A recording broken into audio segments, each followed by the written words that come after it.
सबसे पहले ये समझते हैं कि इंजंक्शन का कॉन्सेप्ट क्या है, बाद में टेम्पररी और बाकी चीज़ें डिस्कस करेंगे। सबसे पहले हम लोग एक पॉइंट डिस्कस करें, इंजंक्शन होता है इसका। अच्छा, अलग से मैं इसका केस भी आपको शेयर करूंगा। What do you mean by injunction? Injunction क्या होता है? इंजंक्शन कुछ नहीं है, बस सिंपल इसको हम कह सकते हैं एक कोर्ट का ऑर्डर होता है। It is an order of a court. बहुत जगहों पर आपको यह भी लिखा मिल जाएगा, ऑर्डर ऑफ अ कोर्ट। इसके अलावा कहीं कहीं आपको यह भी लिखा मिल जाएगा इंजंक्शन के बारे में, it is nothing but it is a judicial process. ये क्या है? ये एक सिंपल जुडिशियल प्रोसेस है। तो it is an order of the court और it is a judicial process, कुछ भी हो। लेकिन ऑर्डर हो या जुडिशियल प्रोसेस हो, इसमें एक पार्टी को एक पार्टी को कोर्ट आदेश देता है कि आप ये पर्टिकुलर एक्ट, जो भी एक्ट होगा, उस एक्ट को आपको या तो करना है या तो किसी पर्टिकुलर एक्ट को करने से मना करता है। So injunction is nothing, injunction is basically an order of a court by which court make an orders to a party. That party is required to do something or to refrain from doing something. कुछ करना है या कुछ नहीं करना है, उस part को डील करता है ये हमारा इंजंक्शन। तो जो हमने कह दिया कि भाई कुछ करना है कुछ नहीं करना है, तो कुछ भी हो सकता है। और अब इसमें एग्जाम्पल भी अगर हम लोग ले लें इंजंक्शंस के लिए, एनीबडी हैव द एग्जांपल्स? आप में से किसी के पास एग्जांपल है इंजंक्शन का तो बता सकते हैं जल्दी से, तो फिर हम लोग और आगे बढ़े। इंजंक्शन का कोई एग्जांपल जो आपको ध्यान में लग रहा हो? सर, जैसे कि कोई डिस्प्यूटेड लैंड पे अगर कंस्ट्रक्शन करने के लिए जो कंस्ट्रक्शन मटेरियल है उनको हम्म। वो गिरवाते हैं, हम्म। तो उस चीज पे टेम्पररी इंजंक्शन लग सकता है। ओके, तो उसमें क्या? आणि सर हाँ हाँ। आणखीन त्याच्यामध्ये जर दाव्याचा निकाल अंतिम लागेपर्यंत त्याने सेल करायचं नाही, दुसऱ्याला ट्रान्सफर करायचं नाही किंवा त्याच्यावर मॉर्गेज करायचं नाही, अशा पण त्याचं आपण इंजेक्शन लावू शकतो. ओके, देखिए इंजंक्शन में क्या क्या हो सर सकता है? एक टाइप से स्टे बोलते हैं इसको। हम्म, ठीक स्टे है। ही होता है ना। हाँ बिल्कुल स्टे बोल सकते हैं, बिल्कुल स्टे बोल सकते हैं। अगर स्टे करने का आदेश दिया है तो वो स्टे हो जाएगा, बिल्कुल। तो बेसिकली इंजंक्शन का कुछ एग्जांपल्स हम लोग डील कर रहे थे। मान लीजिए कि जैसे एक एग्जांपल आया, सबसे पहले ए नाम का एक पर्सन है, उसने बी नाम के पर्सन के खिलाफ एक सूट फाइल किया। और सूट जब फाइल किया तो उसमें उसने इंजंक्शन का प्रेयर किया और उसमें कहा, ए ने कहा बी के बारे में कि बी जो है मेरे ज़मीन पर कंस्ट्रक्शन कर रहा है, ज़मीन मेरी है और कंस्ट्रक्शन कौन कर रहा है? बी। सो कंस्ट्रक्शन करने वाला पर्सन है बी और ज़मीन किसकी है? लैंड किसका है? लैंड है ए का। तो जब ए का ज़मीन है और बी कंस्ट्रक्शन कैसे कर सकता है? तो ये भाग करके गया कोर्ट में और कहा कि जनाब इस पर जो कंस्ट्रक्शन हो रहा है इसको तुरंत रोक दिया जाए। तो during the pendency of the case, during the pendency of the suit, court ने एक ऑर्डर पास किया और कहा बी के लिए कि आप कोई भी कंस्ट्रक्शन काम नहीं करेंगे, आप उस पर स्टेटस को लगा देंगे, यानी स्टेटस को मेंटेन करेंगे, यानी जो चीज़ जैसे रखी गई है वो चीज़ वैसे ही रह जाएगी। अब उसमें कोई भी छेड़छाड़, किसी तरीके का छोटा से छोटा परिवर्तन नहीं कर सकते। मतलब अगर आप एक ईंट भी छोड़ दी है आपने ज़मीन पर, तो ईंट जैसे की वैसी रहेगी, वो ईंट उठा के आप इधर से उधर नहीं कर सकते, आप सजा के रख भी नहीं सकते। ये हम लोगों ने बहुत बार, इसे आप लोग भी देखे होंगे, लेकिन हम लोगों ने बहुत बार देखा है। होता क्या है कि जब कोर्ट ने ऐसा स्टेटस को का ऑर्डर पास कर दिया तो दो भाइयों के बीच में लड़ाई चल रहा था और उस लड़ाई में एक पार्टी ने ऑब्टेन कर लिया स्टेटस को। तो जैसे कंस्ट्रक्शन चल रहा था वैसे ही कंस्ट्रक्शन को रोका गया। तो दूसरे भाई ने कहा, जिसको जिसको कहा गया था कि आप स्टेटस को मेंटेन करेंगे, उसने क्या किया कि जो नीचे बहुत सारी ईंटें फैली हुई थी उसको कहा कि भाई ठीक है, इसको थोड़ा खड़ा कर देता हूँ, ठीक ठाक कर देता हूँ, अरेंज कर देता हूँ। तो तुरंत उस जो पुलिस वाले आए थे उन्होंने कहा नहीं, आप जैसे है वैसे ही छोड़ देना है आपको। इवन जो लेके आया था अपने तरफ से, जो अपना इंजंक्शन का ऑर्डर ले करके आया था, उसने कहा कि नहीं, आप एक ईंट भी इधर से उधर नहीं कर सकते। मतलब अगर आप ईंट खड़ा कर रहे हो, एक ईंट को अरेंज कर रहे हो, इसका मतलब you are creating a boundary या कुछ भी आप इस तरीके से, तो उसका एक अलग इमेज बन जाएगा। स्टेटस को का मतलब ही हो गया कि जो जैसा है वैसा। अगर आपने सब चीज़ें खड़ी करके रख दी, मान लीजिए सारी ईंटों को उसने अरेंज कर दिया, सारे सामान को अरेंज कर दिया, तो ऐसा लगेगा कि नहीं, कंस्ट्रक्शन तो चल ही नहीं रहा था। वो तो सिर्फ क्या चल रहा था, एक मतलब सामान मटेरियल गिराया गया था, ईंट गिराई गई थी, रेती गिराया गया था, सीमेंट रखा गया था, बस काम करने की शुरुआत थी, construction was not going on. तो ये मैसेज जा सकता है। इसीलिए कहा जाता है कि जो जैसे है वैसे ही आपको करना है, रखना है, छोड़ देना। इसको हम लोग जो कहते हैं यहाँ पर, ये हो गया हमारे लिए टेम्पररी इंजंक्शन। भाई ऑर्डर दिया, जब तक कोर्ट का फैसला नहीं आता है, जब तक ऑर्डर कोई पास नहीं करता, तब तक आपको इसको मेंटेन करना है। अब मान लीजिए एक और मामला आता है, ए ने बी के खिलाफ ही मान लीजिए मुकदमा फाइल किया, केस फाइल किया, सूट फाइल किया, और सूट में जजमेंट पास हो गया, सूट में ऑर्डर पास हो गया, सूट में डिक्री आ गई। तो जब कोर्ट ने मैटर डिसाइड करते वक्त जजमेंट में यह कहा कि बी जो है किसी भी सूरत में ए के जमीन पर ट्रेसपास नहीं कर सकता, मतलब 1 इंच भी आगे वो जमीन पर किसी भी तरह का कोई भी दावेदारी या किसी भी तरीके कंस्ट्रक्शन या उसको टच भी नहीं कर सकता है, फिर मतलब उसके जमीन में आप प्रवेश नहीं कर सकते, उसके जमीन में एंट्री नहीं ले सकते हैं ए के जमीन में। अब ये बात कब डिसाइड कर दी गई कोर्ट की तरफ से? जब कोर्ट ने पूरा मैटर सुन लिया, कोर्ट ने पूरा मामला खत्म कर दिया, ट्रायल कंक्लूड हो गया, उसके बाद जब जजमेंट आया तब कोर्ट ने उसी में ऑर्डर किया कि बी जो है किसी भी सूरत में किसी भी हालत में ए की प्रॉपर्टी में एंटर नहीं करेगा। अब इसका मतलब ये नहीं है कि बी के लिए ऑर्डर है, बी के लिए जजमेंट है। बी के अगर बच्चे भी अगर कल को पैदा होते हैं या बी के बच्चे भी हैं, छोटे छोटे बच्चे भी हैं, तो भी वो नहीं एंटर कर सकते। अगर बी का बच्चा यानी उसका ग्रैंडसन भी होगा या ग्रैंड डॉटर भी होगी या बी के कोई रिलेटिव्स भी होंगे, वो भी एक ही प्रॉपर्टी में एंटर नहीं कर सकता है। उसके बच्चे के बच्चे, उसके मतलब अगली 10 पीढ़ियाँ 7 पीढ़ियाँ जब तक सूरज चांद रहे या जब तक वो चीज़ें रहेंगी, तब तक ये ऑर्डर लगा रहेगा। इसको कहते हैं हम लोग परमानेंट इंजंक्शन, मतलब ये हमेशा के लिए लग गया। ये तब लग गया जब कोर्ट ने आदेश कर दिया, फाइनल ऑर्डर पास कर दिया, जजमेंट पास कर दिया, तब ये इसको कहेंगे परमानेंट इंजंक्शन। दूसरा एग्जांपल दे दिया। मान लीजिए एक सिंपल एग्जांपल और लेते हैं। ए ने ही बी के खिलाफ एक केस फाइल किया और उसमें कोर्ट ने म्यूनिसिपल कॉरपोरेशन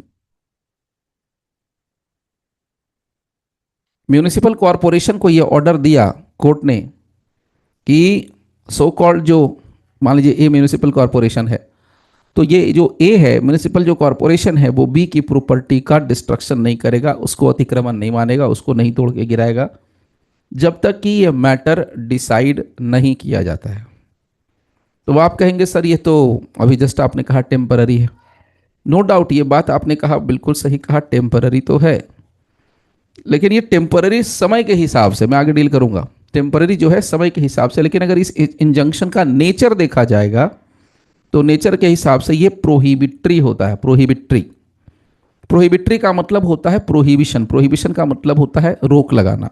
तो जब कोर्ट ने बी को कहा कि भाई तुम ये काम नहीं करोगे, तो जो ऑर्डर का नेचर है, इंजंक्शन का जो नेचर है, वो नेचर क्या है? प्रोहिबिशन। प्रोहिबिशन का मतलब है ये काम आप नहीं करोगे। उसके बाद एक और एग्जांपल ले सकते हैं। मान लीजिए ए ने बी के खिलाफ एक मुकदमा फाइल किया था कि बी ने उसकी गैर हाजिरी में, बहुत बार ऐसा होता है, मैंने एक चीज़ मैं बता रहा था, अक्सर बोलता रहता हूँ कि जब हम लोग पुणे में क्लास कर रहे थे, तो जो हम लोग ऐसे रेंट पर रहते थे, तो जो मेरा मकान मालिक था वो कहीं घूमने गया था तीर्थ यात्रा करने के लिए।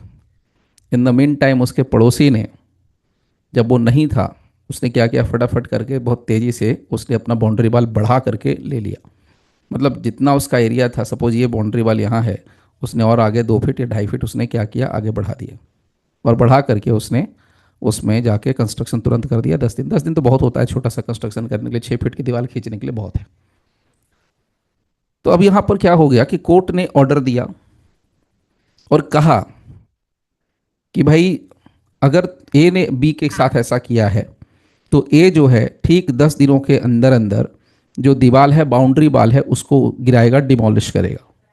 और अगर नहीं गिरेगा तो फिर जो प्रशासन है या जो एडमिनिस्ट्रेशन है वो आके नगर निगम गिराएगा, नगर पालिका गिराएगी। अब यहाँ पर कोर्ट ने बी से कहा कि बी सॉरी, ए से कहा कि जो दीवार खींची गई है वो दीवार गिराई जाएगी, डिमोलिश करनी है आपको।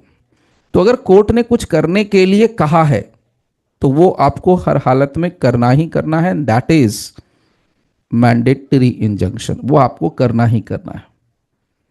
This is nothing but mandatory injunction. यानी जब आपको कुछ कहा जाए करने के लिए कि ये करना है तो आप कहो मैंडेटरी है। जब आपसे कहा जाए नहीं करना है तो आप उसका नेचर देखो और कहो कि वो प्रोहिबिटरी है। जब कहा जाए कि जब तक कि मामले की सुनवाई नहीं होती है तो ये टेम्पररी है। जब मामले की सुनवाई हो चुकी है उसके बाद किसी तरीके का रोक लगाया गया, किसी तरीके का ऑर्डर पास किया गया इंजंक्शन वाला, उसको कहते हैं परमानेंट। अब एक बड़ा इंटरेस्टिंग पॉइंट आता है, इंटरेस्टिंग तो नहीं कहेंगे, खराबी है एक तरीके से। मान लीजिए म्यूनिसिपल कॉरपोरेशन ने एक नोटिस किसी पर्सन के घर के बाहर चिपका दिया और बोला कि आज नोटिस चिपकाने की तारीख से 10 दिनों के भीतर भीतर आपको, यानी 10 दिन का टाइम मिलता है, 10 दिन के बाद 11वां दिन जब भी होगा आपका जो दीवार है, घर का जो पोर्शन है सो एंड सो, वो गिरा दिया जाएगा। ये नोटिस लगा दिया गया। अब ये जो 10 दिन का जो टाइम मिलता है यहां पर, इसी 10 दिन में मान लीजिए कि म्यूनिसिपल कॉरपोरेशन ने बी के घर के बाहर ये नोटिस चिपकाया। बी भाग के कहाँ जा रहा है? बी भाग के जाता है कोर्ट, और कोर्ट जा करके कहता है कि जनाब मेरी ऐसे सिचुएशन है, घर गिरा दिया जाएगा। तो फिर बहुत मतलब सारी बातें अपना रखता है। तो ऐसे मामले में कोर्ट ने ऑर्डर पास किया कि आप इस पर कोई भी एक्शन नहीं लेंगे, ये मैटर स्टेटस को में रह गया, यानी कि जो जैसा वैसे ही छोड़ देना है। आप इसकी बिल्डिंग को, आप इसके घर को, जो भी आपको ऑब्जेक्शन है उसको आपको नहीं गिराना। ये ऑर्डर किसके अगेंस्ट में गया? म्यूनिसिपल कॉरपोरेशन के खिलाफ गया और बी के फेवर में गया। तो बी को ये 10 दिनों के भीतर भीतर ये काम, ये ऑर्डर मिला। तो जब कभी भी ऐसा सिचुएशन होता है तो उसको हम कहते हैं इंटरिम ऑर्डर। इसको हम इंटरिम ऑर्डर या इंटरिम इंजंक्शन भी कह सकते हैं। इसको हम लोग सिंपल भाषा में कहते हैं तात्कालिक, तुरंत के लिए। आपको 10 दिन का टाइम मिला, आपने 10 दिन के अंदर ही आपने ये कारनामा कर लिया। अगर ये नहीं करते तो मामला खराब हो जाता। तो जब तुरंत कोर्ट ने आदेश कर दिया अपोजिट पार्टी को, या जो भी पार्टी है यहाँ पर म्यूनिसिपल कॉरपोरेशन, कि आपने ये एक्शन नहीं लेना है, तो उसको हम कहते हैं इंटरिम इंजंक्शन। तो आपको कितने तरीके की बात बता दी? 5 तरीके का बता दिया। अब इसका मैं आपको क्या करता हूँ, आपको एक सीधा एक समरी बता देता हूँ, कीवर्ड बता देता हूँ, की पॉइंट बता देता हूँ। सबसे पहले चीज देखिएगा, मैंने आपसे क्या कहा कि इंजंक्शन क्या होता है। Injunction is nothing but it is A order. Injunction is nothing but order which is passed by the court during a process, judicial process, जिसमें एक पार्टी को कोर्ट किसी काम को करने के लिए कहेगा या किसी काम को नहीं करने के लिए कहेगा, उसको to do a particular act और not to do a particular act. अब इसका पर्पस क्या होता है? पर्पस ये होता है कि जब कभी भी इंजंक्शन कोर्ट की तरफ से ग्रांट किया जाता है तो इसको रिलीफ की तरह इस्तेमाल किया जाता है, एक रेमेडी की तरह इसका इस्तेमाल किया जाता है to preserve the property. Property के स्टेटस को मेंटेन करना, प्रॉपर्टी का जो सिचुएशन है उसी सिचुएशन को बरकरार रखना, तब तक के लिए जब तक कि उस मामले का कंप्लीट डिस्पोजल नहीं हो जाता है, तब तक के लिए इसको मेंटेन करने की बात होती है। That is the point. तो what is the purpose? The primary purpose और the primary object of granting interim relief or the injunction is to preserve the property in dispute, तब तक के लिए जब तक कि पार्टीज के राइट्स का कंप्लीट एडजुडिकेशन नहीं होता है। जब तक पार्टी के राइट्स का कंप्लीट एडजुडिकेशन नहीं होगा तब तक इस मामले को एज इट इज ही डील किया जाएगा। ये सिचुएशन यहां पर आती है। चलिए फिलहाल हम लोग बात करते हैं टाइप्स ऑफ इंजंक्शन की। कितने तरह का इंजंक्शन हो सकता है वो जरा समझने की कोशिश करते हैं। अभी इंजंक्शन को हम लोग 2 हिस्सों में बांट सकते हैं। एक वो इंजंक्शन जो टाइम के बेस पर चलता है, और एक दूसरा इंजंक्शन जो नेचर के बेस पर चलता है। टाइम के बेस पर जो इंजंक्शन चलता है उसको हम कहते हैं टेम्पररी इंजंक्शन, और इसी में दूसरा आता है जिसको हम कहते हैं परपेचुअल इंजंक्शन। नेचर के बेस पर अगर बात करें तो दो तरीके का इंजंक्शन होता है यहां पर। एक होता है जिसको हम कहते हैं प्रिवेंटिव इंजंक्शन, और दूसरा होता है जिसको कहते हैं मैंडेटरी इंजंक्शन, नेचर के हिसाब से। अब इसका फर्क मैं आपको यहीं पर एक लाइन में बता दूंगा, आपके दिमाग में हमेशा के लिए सेट हो जाएगा। जब कभी भी हम टेम्पररी इंजंक्शन की बात करते हैं, इसको परपेचुअल का एक और नाम है परमानेंट, वो भी मैं लिख दे रहा हूं, परमानेंट इंजंक्शन। सर पीछे से दोबारा से बता देंगे क्या बताइए? ये टाइप्स ऑफ इंजंक्शन, यहीं से टाइम एंड नेचर। हाँ, टाइप इंजंक्शन के दो तरह के हो सकते हैं। वो मतलब हम जब ऑर्डर पढ़ेंगे कोर्ट का तो पता चल जाता है, या हमें कोई मांगना है रेमेडी, कोर्ट में जाके कहना है कि हमें जनाब इंजंक्शन चाहिए, तो किस टाइप का इंजंक्शन आप चाहते हैं। जज ने पूछ लिया किस टाइप का इंजंक्शन चाहते हैं, तो आपको बताना है कि आपका क्या काम है, जिस तरह का चाहते हो। आपको टेम्पररी चाहिए तो टेम्पररी मिलेगा, ये टाइम के बेस पर मिलता है, समय के लिए मिलता है, कुछ समय के लिए। परपेचुअल चाहिए या परमानेंट चाहिए तो ये अनंत काल तक है, मतलब मेरे बच्चे के बच्चे के बच्चे के बच्चे आगे 10 पीढ़ियों तक के लिए रहता है वो। और अगर नेचर की बात करें तो नेचर के बारे में नॉर्मली बात होती नहीं है, बट इसमें होता है एक प्रिवेंटिव और दूसरा होता है मैंडेटरी। अक्सर जो कोर्ट में दिखता है आपको टेम्पररी और परपेचुअल या परमानेंट इंजंक्शन ज़्यादा दिखेगा in comparison to preventive and mandatory. दिखते सब हैं लेकिन ज़्यादा जो बोलेंगे ना फ्रीक्वेंसी इसी की होती है, टेम्पररी और परमानेंट की। जितने भी सूट्स ड्राफ्ट होते हैं उसमें अक्सर हम लोग परमानेंट या टेम्पररी की ही बात करते हैं, परपेचुअल या टेम्पररी की ही बात करते हैं हम लोग। ठीक है, तो चलिए फिलहाल आते हैं मुद्दे की पर। तो मैंने जैसे अभी आपको बताया उसका मैं आपको धीरे धीरे सारा डिटेल ही बता दूंगा। सबसे पहले समझिए कि टेम्पररी इंजंक्शन एकदम सिंपल है, लिख के बता रहा हूं, हो सके तो नोट कर लेना आप लोग। टेम्पररी इंजंक्शन का क्या सिस्टम है? टेम्पररी इंजंक्शन होता है till the pendency of the case, till the pendency of the case और सूट। जब तक केस पेंडिंग रहेगा, जब तक सूट पेंडिंग रहेगा, तभी तक ये काम करेगा। एग्जाम्पल के तौर पे इसको हम रख लेंगे कंस्ट्रक्शन करने से रोक लगाना, कंस्ट्रक्शन पर रोक, कंस्ट्रक्शन पर रोक जब तक मामला पेंडिंग रहेगा तब। ये बहुत डेंजरस होता है, बड़े बड़े बिल्डर तबाह हो जाते हैं। हमारे यहाँ एक बहुत बड़ा बिल्डर है, उसकी पता नहीं तो सर इसमें एक चीज पूछनी थी, मान लीजिए अगर हम कंस्ट्रक्शन पे सर रोक लगवाते हैं तो कंस्ट्रक्शन के टाइम पे हम बाहर से मशीनरी भी तो मंगवाते हैं, तो क्या हम वो मशीनरी भी नहीं हिला सकते? पर वो मशीनरी हमारी तो नहीं होती, वो तो वो किसी और की होती है। तो सब गया, सब सब पर चीज़। आप प्रेयर में अच्छा ये अगर आपने प्रेयर कर दिया कि नहीं मशीनरी पर छोड़ दिया जाए, रिलीज कर दिया हो, तो अगर जज साहब ने कहा तो। अदरवाइज अगर इंजंक्शन लगा है मतलब कंस्ट्रक्शन का इंजंक्शन, मतलब उसमें जो भी चीज़ मटेरियल सामान मशीन कुछ भी इस्तेमाल हो रहा है वो सब रुक जाएगा। अब तो वो लेबर मिस्त्री सर संभाल इसका सकते। मतलब तो ये हुआ कि सर इसका मतलब तो ये हुआ कि अगर मेरी किसी कंस्ट्रक्शन पे रोक लगी है, हम्म, तो मैंने जितने लोगों को हायर किया था, जिन लोगों से मशीनरी मंगवाई, कुछ मंगवाया, वो मेरे साथ फंस गए। फंस गया, बिल्कुल फंस गया, 200% फंस गए। ठीक है सर। हम्म। तो टेम्पररी का मतलब है जब तक कि केस, ये बहुत खराब है, ये देखने में लगता है आसान लग रहा है लेकिन मैं फैक्ट बता रहा हूँ। अभी हम लोग के सामने एक बिल्डर है, उसका G+7 उसने कंस्ट्रक्शन करके छोड़ दिया है, मतलब कहते हैं ना सीधा एक बॉक्स स्ट्रक्चर बनाकर छोड़ दिया है, और आज तक वो कंस्ट्रक्शन कंप्लीट नहीं कर पाया है। रीजन यही है कि टेम्पररी लगता तो टेम्पररी है, लेकिन सिविल मैटर्स आप जानते हैं 2 साल 4 साल 5 साल 10 साल खींच जाता है।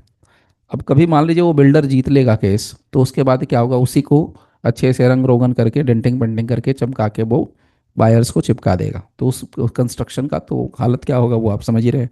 लेकिन हाँ, बड़े बड़े जो बिल्डर्स होते हैं वो तबाह हो जाते हैं, बर्बाद हो जाते हैं इस टेम्पररी इंजंक्शन में, और ऐसा है। ठीक है, तो ये रोक लगाने वाली बात हो गई। दूसरा आपको एग्जाम्पल के साथ बता रहा हूँ, दूसरा है जिसको हम कहते हैं परमानेंट। परमानेंट इंजंक्शन का मतलब होता है एकदम फिक्स्ड, अस्थाई रूप से, यानी परपेचुअल। परपेचुअल का मतलब सिंपल जवाब मेरे से आप पूछोगे, इसको कहते हैं इनडेफिनिट, अनंत काल के लिए, जिसको आप उंगली पे गिन ही नहीं सकते, जिसके लिए कोई डिजिट बनी ही नहीं हो, अनंत काल के लिए, उसका कोई और छोर नहीं पता चल रहा है। हालांकि आप मोटे तौर पे ये कह सकते हैं कि जब तक सूरज चांद रहेगा, आप कह सकते हैं, वो बात वो अलग है, लेकिन इसका सिंपल मतलब होता है अनंत काल, नो टाइम लिमिट। ये होता है परमानेंट। इसका एग्जाम्पल आप दे दीजिए, सिंपल एक मैंने दिया एग्जाम्पल, किसी के जमीन पर घुसने से रोक देना, यानी कि लैंड पर एडमिशन, लैंड पर एंट्री पर, लैंड के एंट्री पर रोक। इसको मैं और थोड़ा इजी कर दे रहा हूं आप लोग के लिए। लैंड के एंट्री पर रोक, कहाँ गया, लैंड के एंट्री पर रोक, ठीक है, ये यहां पर हो गया। तीसरा होता है जो मैंने आपसे पहले ही कहा, प्रोहिबिटरी। प्रोहिबिटरी का मतलब होता है कुछ करने से रोक देना, यानी to stop, stop from doing something, to stop from doing something. आपको कुछ करने से रोक दिया गया तो उसको हम कहेंगे प्रोहिबिटरी। जैसे सिंपल, डिमोलिश करने से रोकना, एग्जांपल ले लीजिए, मकान को, बिल्डिंग डिमोलिश करने से रोकना, बिल्डिंग को डिमोलिश करने से रोकना। सिविल में भी बहुत पावर होता है, लेकिन हम लोग उसको या तो कह सकते हैं कि जजेस नहीं समझते हैं, ऐसा बोल सकते हैं, क्योंकि उनका सिलेबस ये अजीब सा बना होता है ना, बिल्डिंग को डिमोलिश करने से रोकना। Okay, next, mandatory. Mandatory injunction में क्या होता है, कुछ करने के लिए आपको कॉम्पेल करना, to to compel to do something, कुछ करने के लिए आपको विवश किया जाएगा, to compel to do something. आपको कुछ करने के लिए विवश किया जब जाता है तो उसको कहते हैं मैंडेटरी। जैसे आपको एग्जांपल दे देता हूं, इलीगल कंस्ट्रक्शन है, अगर डिक्लेयर्ड है तो उसको हटाने के लिए, जैसे उसको बोलते हैं ना इंक्रोचमेंट, इलीगल कंस्ट्रक्शन या इंक्रोचमेंट, अतिक्रमण, इंक्रोचमेंट को हटाने का ऑर्डर, इंक्रोचमेंट को हटाने का ऑर्डर, ये एक एग्जांपल है, इसमें बहुत कुछ हो सकता है, हटाने का ऑर्डर। ओके ना, इसके बाद एक और जो मैंने बताया था, ये तो मैंने बताया था, इसके अलावा एक जो बताया था इंटरिम। इंटरिम होता है इमीडिएट, तुरंत, तात्कालिक, इंस्टेंट, मतलब जस्ट लाइक मैगी, 2 मिनट्स। तो इंटरिम जो होता है इंजंक्शन, ये आप समझ लो मैगी इंजंक्शन, इसको हम लोग बोल सकते हैं, मैगी इंजंक्शन लाइक 2 मिनट्स। सो इंस्टेंट रिलीफ, इंस्टेंट रिलीफ का मतलब हो गया, जैसे होगा तो अस्थाई, होगा तो टेम्पररी, लेकिन तत्कालिक आपको रोक लगा दिया जाएगा, till the disposal of the matter. मतलब पहले हम ये रोक लगा देते हैं, उसके बाद सुनवाई करेंगे। कुछ में होता है नहीं नहीं, सुनवाई करने के बाद रोक लगाएंगे, ये कहता है नहीं पहले रोक दो, बाद में सुनवाई करते रहेंगे। ये सिचुएशन होती है इसके साथ। नाउ अब थोड़ा आगे बढ़ते हैं। देखिए वन बाय वन जरा अच्छे से समझते चलेंगे। बात करते हैं इसके लीगल प्रोविजंस की। लीगल प्रोविजंस में कहने का मतलब है कि कानून की किताब में, अपने सो कॉल्ड सिविल लॉ में कहां पर यह मेंशन किया गया है कि आप इस तरह के इंजंक्शन का इस्तेमाल कोर्ट्स में कर सकते हैं या इसको यूज किया जा सकता है आम आदमी के द्वारा। इसके लिए सबसे पहले हम लोग चलते हैं कहां पर, टेम्पररी इंजंक्शन। देखिए मैं आपको पहले निकालता हूं, ये रहा, देखिए ये आपके सामने है ऑर्डर 39। सबको पता है रोमन लेटर, ये तो मुझे सिखाने की जरूरत नहीं है। 10 10 10 30 और ये हो गया 9, ठीक है। So 30 + 9 39। So order 39, order 39 CPC, हम लोग हैं सीपीसी में। Order 39 CPC deals with temporary injunction and interlocutory orders, दो चीज़ों को डील करता है। यानी कानून की किताब में पूछा जाए आपसे कि कहां पर दिया गया है, तो आंख बंद करके कह सकते हो कि code of civil procedure 1908 order number 39 में ये बात मेंशन है। देख सकते हैं यहां पर लिख दिया है टेम्पररी इंजंक्शन। इसमें कौन कौन सा है, एक है रूल 1 और इसके साथ आपको मिल जाएगा रूल 2, जो कि आपको डील करता है टेम्पररी इंजंक्शन की, ठीक है। चलिए फिलहाल वन बाय वन इसको समझते हैं। देखिए मामला क्या है, पहली चीज आप जाके वहां लिख सकते हैं, टेम्पररी इंजंक्शन का जो प्रोविजन है वो है order 39 CPC, order 39 CPC. Order 39 CPC कहता क्या है, मैंने पहले ही कहा था, order 39 CPC simply says where in any suit it is proved, ध्यान से समझिएगा, देखने को टेम्पररी है, मैं फिर से कह रहा हूं, यहां इसको मैं इसलिए पढ़ के बता रहा हूं आप लोगों को ताकि आप खुद से इस बात को समझ सकें, अपना जुडिशियल माइंड अप्लाई कर सकें कि टेम्पररी इंजंक्शन और इंटरिम इंजंक्शन, जिसको हम लोग मैगी इंजंक्शन भी बोलते हैं, उसमें डिफरेंस क्या हो सकता है। क्या बोलते हैं, where in any suit it is proved by affidavit और अदरवाइज, यानी आपके पास एक क्या होना चाहिए, सूट होना चाहिए।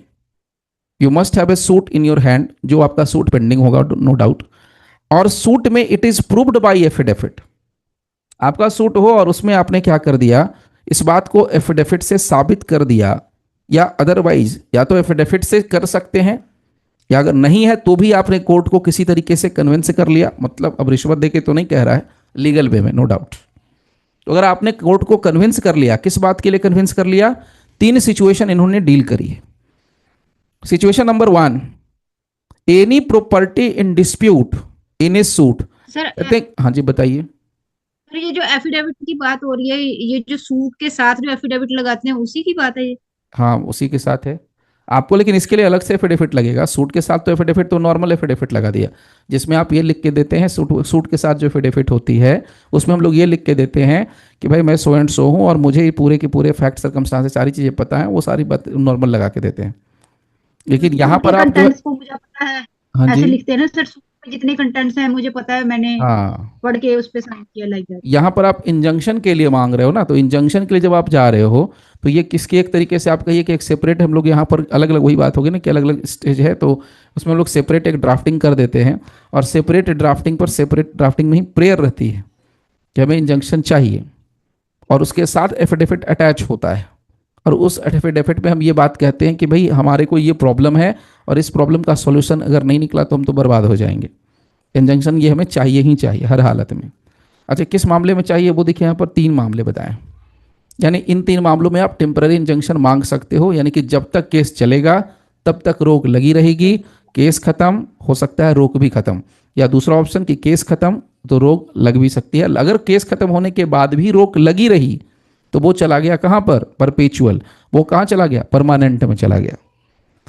सो now any property in dispute, clear कर रहा है, any property in dispute in a suit is in danger of being wasted, ये ग्राउंड आपको लिख के देना पड़ता है एफिडेविट में। भाई जो मेरी प्रॉपर्टी है जो डिस्प्यूट में बताई जा रही है, डिस्प्यूट में है, वो डेंजर ऑफ बीइंग वेस्टेड, बर्बाद हो सकती है, डैमेज हो सकती है, या ट्रांसफर हो सकती है। एलिनेट मतलब transfer, alienated by any party to the suit, या wrongfully sold in execution of a decree, या किसी डिक्री के एग्जीक्यूशन के पॉइंट पर उसके नाम पर रॉन्गफुली बेची जा चुकी है, रॉन्गफुली सोल्ड, रॉन्गफुली सोल्ड ये कह रहा है, सोल्ड मतलब बेची जा चुकी है।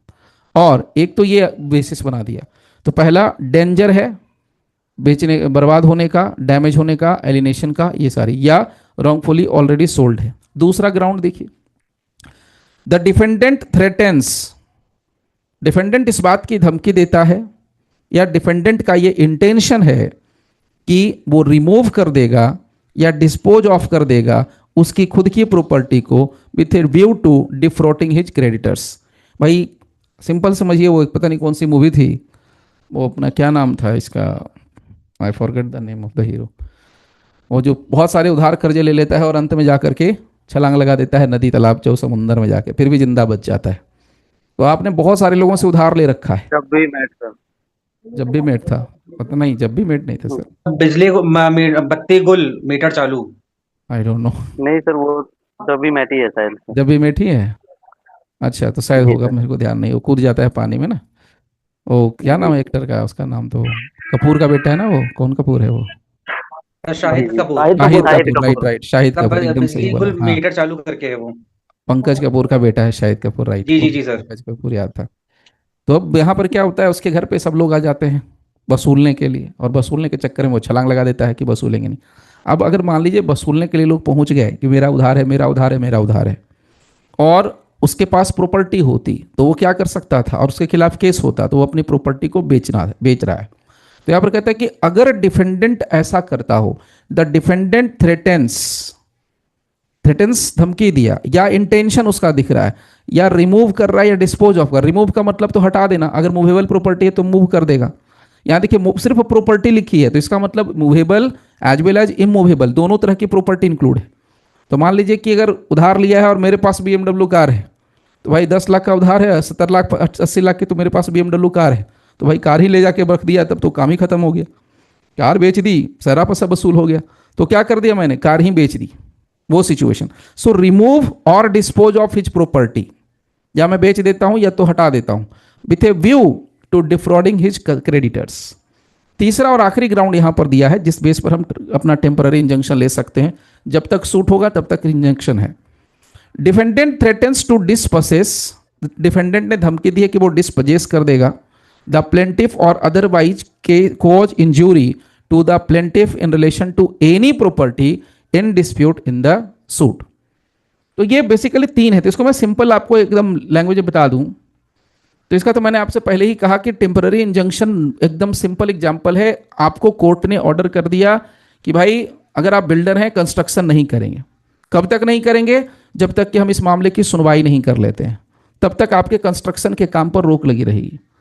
यानी कि अगर हम कोर्ट को इस बात से सेटिस्फाई कर देते हैं कि जब कोई संपत्ति, जब कोई प्रॉपर्टी खराब हो सकती है, नष्ट हो जाना, खत्म हो जाना, या तो सेल हो जाएगा, या तो जिसको नुकसान यानी लॉस यानी डैमेज करने का कोई आशंका हो, कोई मन में डर हो, तब, या दूसरा ग्राउंड हम कोर्ट को इस बात से सेटिस्फाई कर दें कि जो पार्टी है वो उसको किसी तरीके से, गलत तरीके से अपने फायदे के लिए इस्तेमाल कर ले।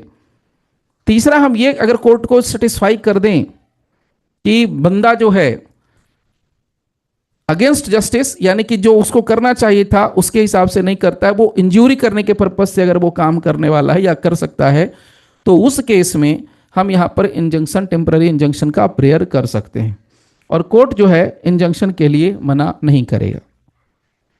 सो अगर हमने कहा कि भाई इंजंक्शन के क्या ग्राउंड्स हो सकते हैं, तो ये 3 ग्राउंड्स आपको लिखे गए हैं। एग्जाम में आपको अगर लिखना है तो आप आराम से लिखिए order 39, rule number 1, clause number A, B और सी। अब अगर ये क्लॉज याद नहीं है कोई दिक्कत नहीं है, आपको बस क्या करना है, इसके जो क्रक्स हैं वो अपनी सिंपल लैंग्वेज में लिख सकते हैं। ओके, चलिए अब आगे बढ़ते हैं।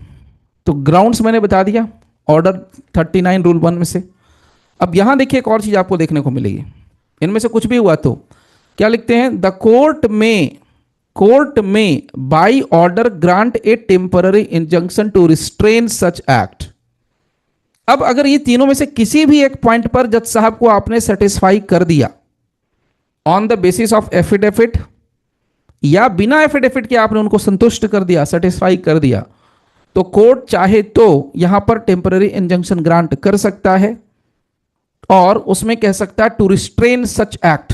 रिस्ट्रेन मतलब रोक लगा देना, तो भाई कंस्ट्रक्शन पर रोक लगा दिया, रिस्ट्रेन सच एक्ट, कॉमा, और make such other order for the purpose of staying, stay के पर्पस से, और एंड लगा है and preventing the wasting, damage, alienation, sale, removal और डिस्पोजिशन ऑफ द प्रॉपर्टी।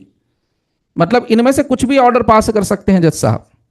एक तो भाई रिस्ट्रेन करने का आदेश है कि नहीं, जो हो रहा है उसको रोको, तुरंत रोको, और दूसरा कोई भी ऐसा ऑर्डर जिसमें पर्पस क्या होगा, staying and preventing the wasting, बर्बाद नहीं होने देना है किसी चीज को, damaging, alienation, transfer, sale, removal, disposition of the property और डिस्पोजिशन ऑफ द प्लेंटिफ, और otherwise causing injury to the plaintiff in relation to any property in dispute in the suit.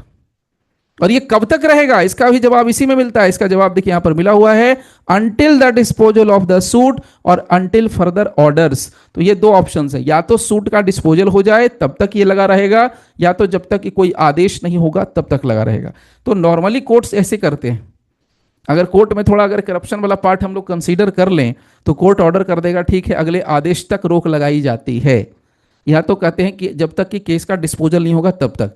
तो अगर बहुत खराब रवैया लेना है, बहुत खराब आपका इमेज है, तो उस केस में कहेंगे कि नहीं, until the disposal of the suit, और अगर थोड़ा बहुत गुंजाइश है कि बच सकते हैं आप, तो अंटिल फर्दर ऑर्डर्स, अगले आदेश तक रोक लगाई जाती है। तो ये बहुत भारी जलवा है और ये बहुत पावरफुल जलवा है, बहुत पावरफुल रेमेडी है। इसका exercise advocates most of the time करते हैं। इंजंक्शन का, और ये सीपीसी में है ऑर्डर 39 के अंदर।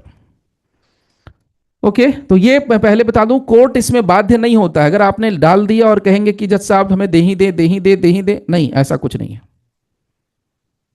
अगर आप उम्मीद कर रहे हैं कि जज साहब दे देंगे, नो, आपको उम्मीद नहीं करना है।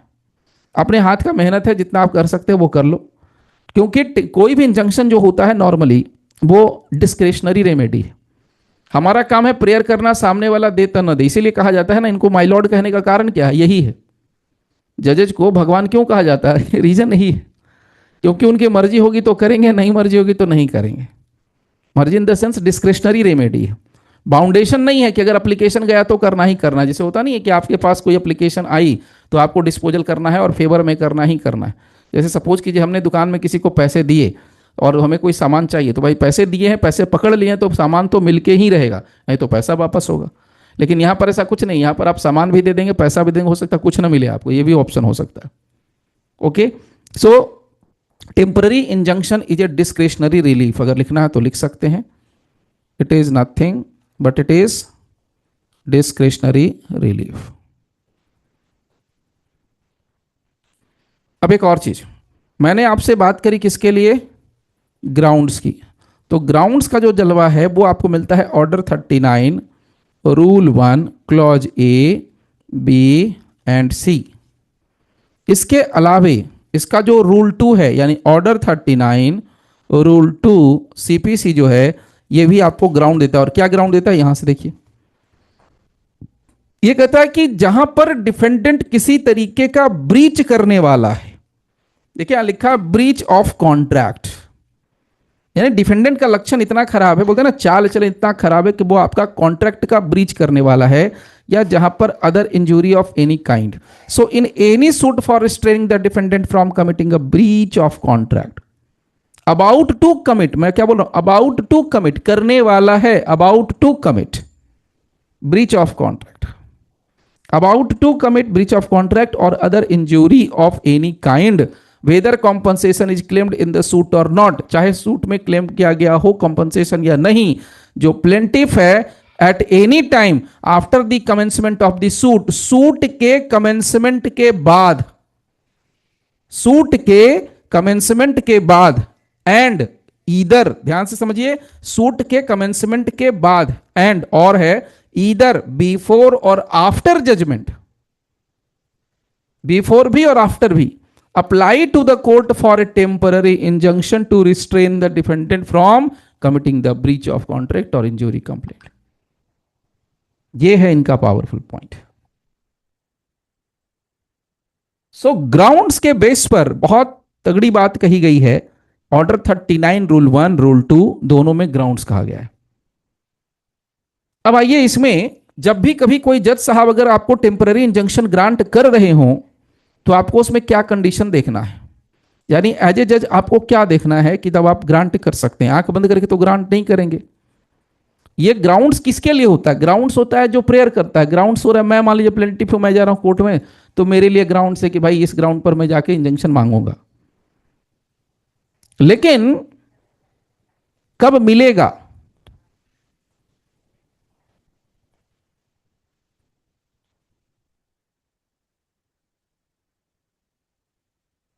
टेम्पररी इंजंक्शन के लिए। हाँ जी, नो साउंड, अब तो आ गई सर। आ गई, ठीक है।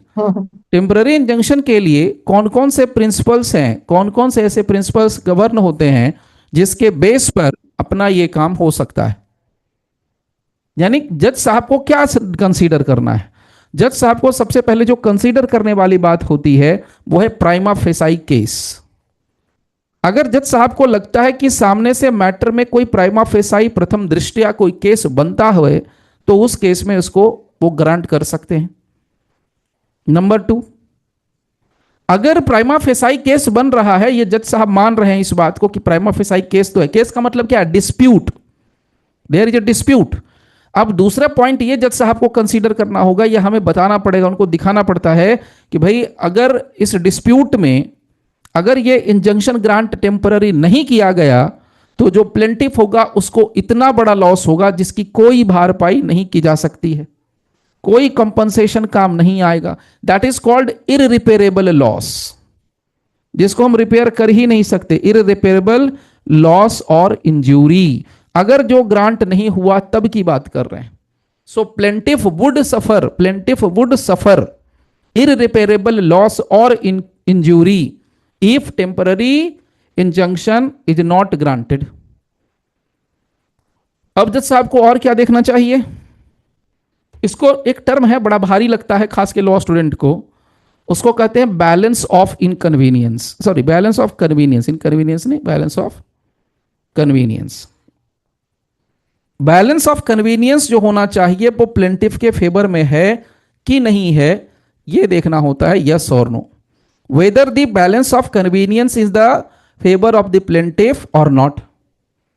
अब आप पूछ सकते हैं कि सर ये बैलेंस ऑफ कन्वीनियंस क्या होता है? मोटे तौर पे बैलेंस ऑफ कन्वीनियंस का मतलब है कि ठीक है, मैं आ गया प्रेयर लेकर के कि जनाब ये मेरा प्रेयर है, आपको इंजंक्शन ग्रांट करना चाहिए, मैं पहुंच गया लेने के लिए इंजंक्शन, ठीक है,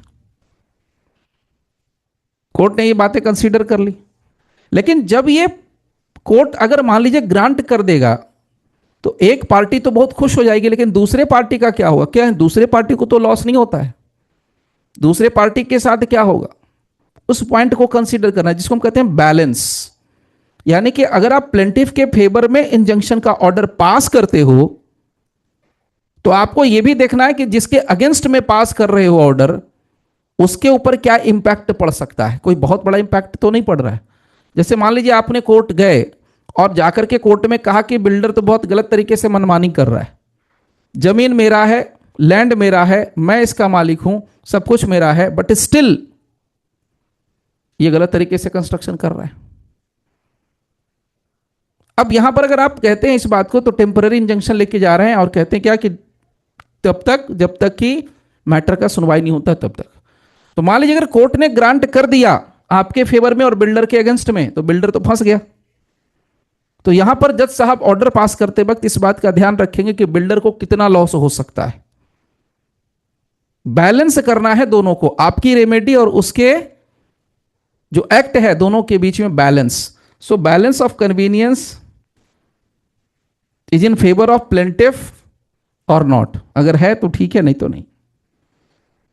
अब इसमें बड़े इंपॉर्टेंट दो केसेज आते हैं। वो दो केसेज जो हैं अपने आप में बड़े लैंडमार्क जजमेंट है, एग्जाम के पर्पज से और प्रैक्टिस के पर्पज से भी है। जब कभी भी आप जाओ कोर्ट में इंजंक्शन मांगने के लिए, तो सुप्रीम कोर्ट ने कहा है कि आप जाओ, बेशक जाओ, बिंदास जाओ, भाई राइट है, सब्सटैंटिव राइट है, स्टैट्यूटरी राइट है। सुप्रीम कोर्ट ने कहा है कि प्राइमा फेसाई केस इस्टैब्लिश करना होता है, ऐसा कानून की किताब में लिखा है। लेजिस्लेचर ने कानून बना के दिया है कि prima facie case you have to establish. But मान लीजिए कि अगर कोई प्राइमा फेसाई केस हम इस्टैब्लिश कर रहे हैं तो इसका मतलब क्या है, what is the meaning. Hypothetically भी अगर समझें तो केस इस्टैब्लिश करने का मतलब क्या है। प्राइमा फेसाई केस इस्टैब्लिश करने का मतलब यह होता है कि आपने केस में जो भी बातें हैं जो आपको लगता है कि कॉज है, कॉज ऑफ एक्शन का जो कारण बनता है, और उस कॉज ऑफ एक्शन की वजह से अगर आपका लॉस होता है तो you have to establish it if the evidence is supported. तो ये बात जो आती है, ये बात जो कही गई है, ये केस है Martin burn limited versus RN Banerjee. ये केस आपको किसी भी टेक्स्ट बुक में, गाइड में, सब जगह ये मिल सकता है, क्योंकि अपने आप में ये लैंडमार्क जजमेंट है, क्योंकि ये 1958 का ही जजमेंट है। नंबर 2, ये केस का जिक्र मैंने बहुत बार किया है। केस का नाम है मनोहर लाल चोपड़ा। मनोहर लाल चोपड़ा की ये डिसाइडेड केस है सुप्रीम कोर्ट का, और ये 1962 का ये जजमेंट है। क्या कहा उस केस में सुप्रीम कोर्ट ने? इस मनोहर लाल के केस में सुप्रीम कोर्ट ने हेल्ड करते हुए कहा कि even if the case is not covered under the grounds mentioned in order 39 of the CPC. बहुत इंटरेस्टिंग और बहुत इंपॉर्टेंट पॉइंट है, तो ये याद रखिएगा, ये बहुत काम आने वाला है, खास के जो लोग प्रैक्टिस करते हैं। ये सर केस लॉ को इसीलिए मिला के पढ़ते हैं। मैं एक जजमेंट लिख के दूंगा, सो डोंट वरी। अच्छा, आप लिख नहीं ना रहे अभी फिलहाल? नहीं नहीं, मैं लिख रहा हूं, लिखिए। मनोहर, मेरे को लगा कि शायद मेरे को ही नहीं दिख रहा। नहीं, मनोहर लाल चोपड़ा वर्सेस सेठ हीरालाल। ये बहुत जबरदस्त जजमेंट है प्रैक्टिस के पॉइंट से।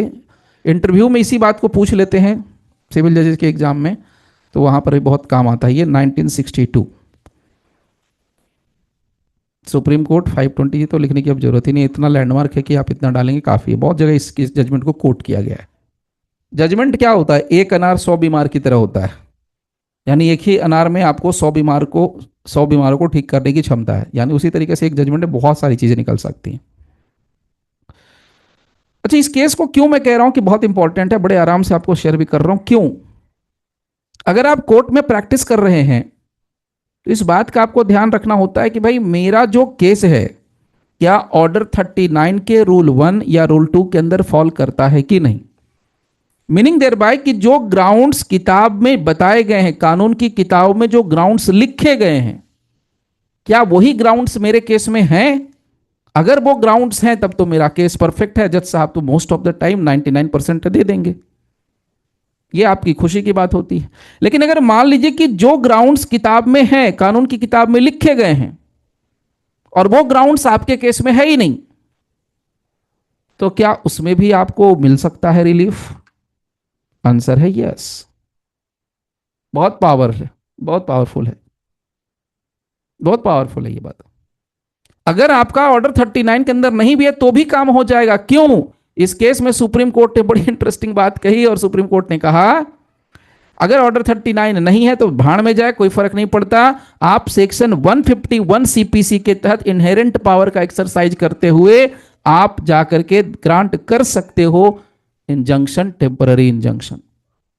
समझे? यानी कि ऑर्डर 39 में तो हम एप्लीकेशन लगा ही रहे हैं, लेकिन 151 सीपीसी सेक्शन जो है इसका इस्तेमाल करके आप इंजंक्शन ग्रांट कर सकते हो, टेम्पररी इंजंक्शन ग्रांट कर सकते हो। इसके लिए कोई ग्राउंड नहीं चाहिए, सिंपल 151 का एक्सरसाइज चाहिए। ये बहुत काम की बात है, जो प्रैक्टिस करते हैं उनके लिए भी, एग्जाम में लिखना उनके लिए भी। और ये मैं कहूंगा कि जब भी आपको अगर इंजंक्शन पूछता है तो उसमें जरूर इस जजमेंट को कोट कीजिए, क्योंकि अपने आप में उल्टी बात हो गई, एकदम यू टर्न ले लिया। पहले कहा कि मार्टिन बर्न के केस में कहा कि जो है उसको आपको मेंशन करना पड़ेगा, एविडेंस देना पड़ेगा।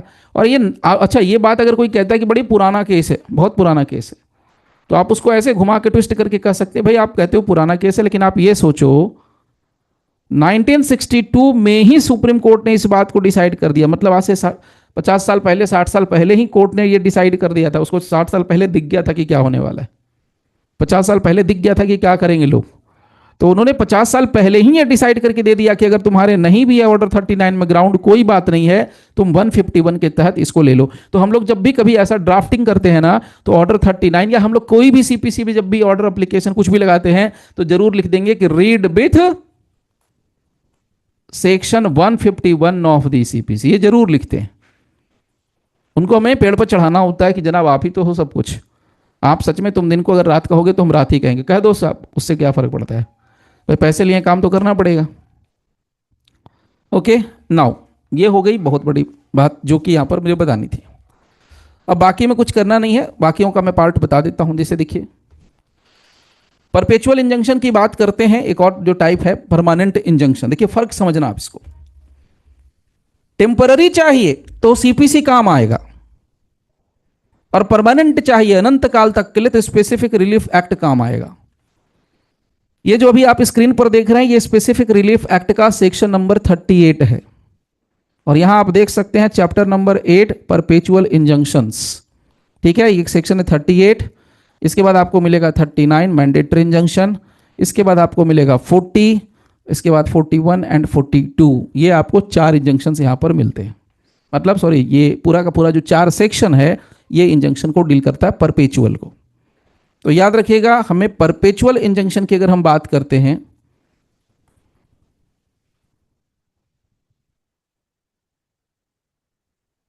तो परपेचुअल इंजंक्शन में स्पेसिफिक रिलीफ एक्ट सेक्शन 38 से लेकर के section 42 comes into the picture.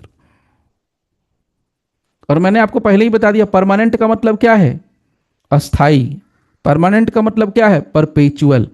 इसका मतलब क्या है कि आपको जजमेंट के बाद ही असर कर जाएगा। ये दवाई तभी असर करती है जब जजमेंट हो जाता है।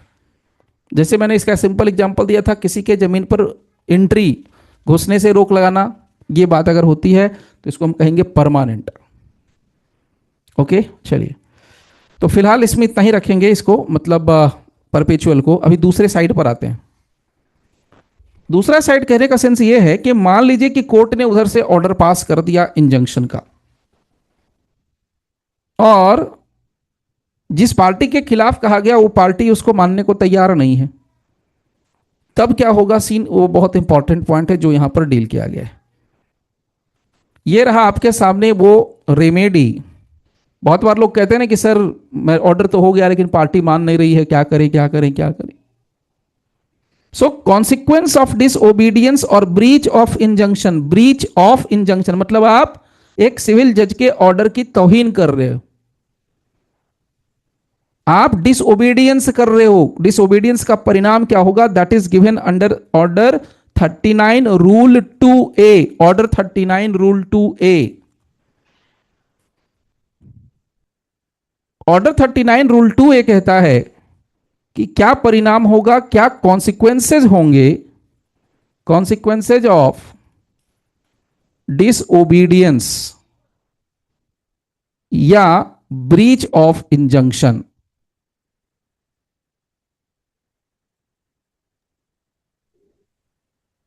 तो यहाँ पे इंजेक्शन जो है ये टेम्परेरी होगा या परमानेंट होगा, क्योंकि यहाँ पे तो डिफाइन नहीं किया गया कि इंजेक्शन टेम्परेरी है या ये चैप्टर ही permanent। टेम्पररी के लिए, तो इसको हम टेम्पररी ही मानेंगे, क्योंकि ये चैप्टर जी किसको सर। डील कर रहा है, टेम्पररी को डील कर रहा है।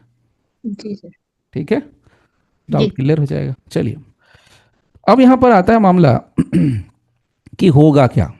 लेट्स सी, देखिए अब इसको आराम से मैं पढ़ के बता रहा हूं ताकि आपको यहां से वर्ड अगर कभी बताना हो, किसी को इंटरप्रेट करके सिखाना हो, जज साहब को बताना हो तो आप कर सकते हैं। क्योंकि भाई अभी तक तो जो जजेज हैं पुराने वाले हैं, अब तो 3 साल वाले, अब नया बैच होगा, नया बैच जो हुआ है, नया अलॉटमेंट जो हुई है उसमें 3 साल वाले अब आएंगे। देखिए मुद्दे की बात क्या है। In the case of disobedience of any injunction granted और other order made under rule 1 और रूल 2, एकदम साफ सुथरा लिखा है। In the case of disobedience of any injunction granted और other order made under rule 1 और रूल 2, मतलब हम सिर्फ उसी इंजंक्शन की बात कर रहे हैं जो अंडर रूल 1 यानी ऑर्डर 39 रूल 1 में ग्रांट हुआ है या ऑर्डर 39 रूल 2 में ग्रांट हुआ है। तो इसका मतलब क्या हो गया, टेम्पररी इंजंक्शन की बात कर रहे हैं। सो अगर कोई टेम्पररी इंजंक्शन के ऑर्डर का ब्रीच होता है या breach of any of the terms on which the injunction was granted, या इंजंक्शन के किसी भी ऐसे टर्म का ब्रीच होता है जिसके बेस पर इंजंक्शन को भेजा ग्रांट किया गया था या कोई ऑर्डर पास किया गया था, तो कोर्ट उसमें क्या कर सकती है। तो देखिए यहां पर सिंपल कहा है, क्या कर सकती है, सीधे मुद्दे पे आते हैं। May order the property of the person, ध्यान से सुन लेना क्या कर सकते हैं, बहुत पावरफुल लाइन है ये, गोल्डन स्टेटमेंट है ये, अपने क्लाइंट को मतलब बताने के लायक है कि क्या हो सकता है क्या नहीं हो सकता। सो may order the property, exam में लिखना है तो ये आएगा ही आएगा, ठीक है। So may order the property of the person guilty of such disobedience और guilty of such breach to be attached. Simple कह दिया, प्रॉपर्टी टू बी अटैच्ड, यानी जिस पर्सन ने इसकी तौहीन करी है, जिस पर्सन ने डिसओबीडियंस किया है टेम्पररी इंजंक्शन के ऑर्डर का, जिसने ब्रीच किया है, उसकी प्रॉपर्टी को अटैच किया जा सकता है, किया जाएगा नहीं, किया जा सकता है। एंड मे ऑल्सो, और क्या किया जा सकता है, may also order such person to be detained in the civil prison for a term not exceeding 3 months। तो ध्यान से समझिए यहां पर क्या कह दिया, such person to be detained in the civil prison. वैसे पर्सन को सिविल प्रिजन में कम से कम 3 महीने तक के लिए रखा जाएगा, मतलब ये कहना चाहिए कि अप टू 3 मंथ्स, उससे ज्यादा नहीं, not exceeding 3 months means up to 3 months, unless in the meantime court directs his release. अगर 3 महीने के अंदर अंदर अगर कोर्ट ने डायरेक्शन दे दिया कि भाई तुम उसको रिलीज कर दो, तो रिलीज कर दिया जाएगा, और अगर नहीं तो 3 महीने तक के लिए जेल में रहेगा, सिविल प्रिजन में रहेगा, या उससे भी खराब पनिशमेंट है, उसकी प्रॉपर्टी को ही अटैच कर लिया जाएगा। ये बहुत डेंजरस है। तो बहुत लोगों को लगता है कि भाई प्रॉपर्टी को अगर अटैच कर लिया तो बहुत बड़ी बात है। अच्छा, ये लगता है कि 3 महीने का जेल बहुत बड़ा नहीं है, वो भी सिविल प्रिजन है। तो खैर मैं बता दूं कि जो लोग नौकरी पेशा हैं, जो जॉब में हैं, उनके अपनी जो सर्विस के टर्म्स एंड कंडीशंस होते हैं, उसके अकॉर्डिंग सिनारियो ये बनता है कि उनको किसी भी मामले में जेल विजिट नहीं होना चाहिए, कन्विक्शन नहीं होना चाहिए। बहुत सारे टर्म्स कंडीशंस अलग अलग होते हैं। नॉर्मली क्या होता है, रिक्रूटमेंट के टाइम पर कन्विक्शन का पॉइंट देखते हैं, और ड्यूरिंग पीरियड अगर आप नौकरी कर रहे हैं तो भाई आप नौकरी कर रहे हैं, इसका मतलब क्या, आप ऑफिस जाएंगे कि जेल जाएंगे? आप 3 महीने से ऑफिस नहीं आए, कहाँ गए थे आप? 3 महीने के लिए जेल में थे, तो आपकी नौकरी क्या हो जाएगी? Suspension and termination. तो आपकी नौकरी जा सकती है, क्योंकि आपको सरकार ने रखा था किस लिए? नौकरी करने के लिए। और आप कहाँ बैठे हुए थे? जेल में। चाहे आप सिविल में रहें, चाहे क्रिमिनल में रहें, चाहे जेल में बैठ के खाएं, चाहे काम करके खाएं, कोई फर्क नहीं पड़ता। लेकिन आप जेल गए तो आपकी नौकरी खतरे में पड़ सकती है, चांसेस बहुत ज्यादा हैं। ओके नाउ, तो यहां पर 2 चीजें हो सकती हैं, एक तो अटैचमेंट हो सकता है, या दूसरा 3 महीने तक के लिए, अप टू 3 मंथ्स के लिए सिविल प्रिजन हो सकता है, जो मैंने आपको यहां पर क्लियर कर दिया। और ये किसके केस में? सिर्फ और सिर्फ टेम्पररी इंजंक्शन के केस में ही ये जलवा है, क्योंकि जो हम लोग का मैटर है ना परपेचुअल वाला, वो तो स्पेसिफिक रिलीफ एक्ट के अंदर फॉल करता है, और हम लोग अभी फिलहाल सीपीसी में है, तो इसको हम लोग सीपीसी से डील कर रहे हैं, तो सीपीसी की ही बात कर रहे हैं इसमें। नाउ अब एक और चीज बात करते हैं, इसका जो सब सेक्शन 2 है वो भी, सॉरी सब रूल 2 जो है वो भी बता देता हूं। सब रूल 2 में कहा no attachment made under this rule. अब इसको इतना पढ़ने की जरूरत है, मैं सिंपल बता देता हूं। मतलब आपने डिसओबीडियंस कर दिया, आपने इंजंक्शन का ब्रीच कर दिया,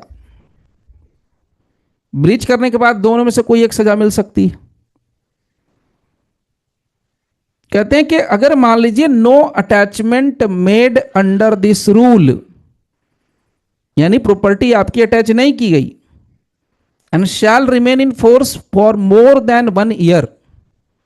यहां क्लियर लिखा है कि no attachment made under this rule, यानी इस रूल के तहत, सब रूल जो यहां पर 2 है, यानी कि 39 रूल 2A, इसके तहत अगर प्रॉपर्टी को मान लीजिए कि अटैच नहीं किया गया किन्हीं कारणों से, and shall remain in force for more than 1 year, और ऐसा 1 साल से अधिक का समय बीत जाने तक रहता है, at the end of which time if the disobedience और ब्रीच कंटिन्यूज, मतलब 1 साल तक ना तो उसने बात माना कोर्ट का, ना तो उस बंदे की प्रॉपर्टी अटैच हुई, मतलब दोनों ही हाथ में, मतलब ठेंगा दिखाना, अंगूठा दिखाने वाली बात होगी, ना तो हम कोर्ट का बात मानेंगे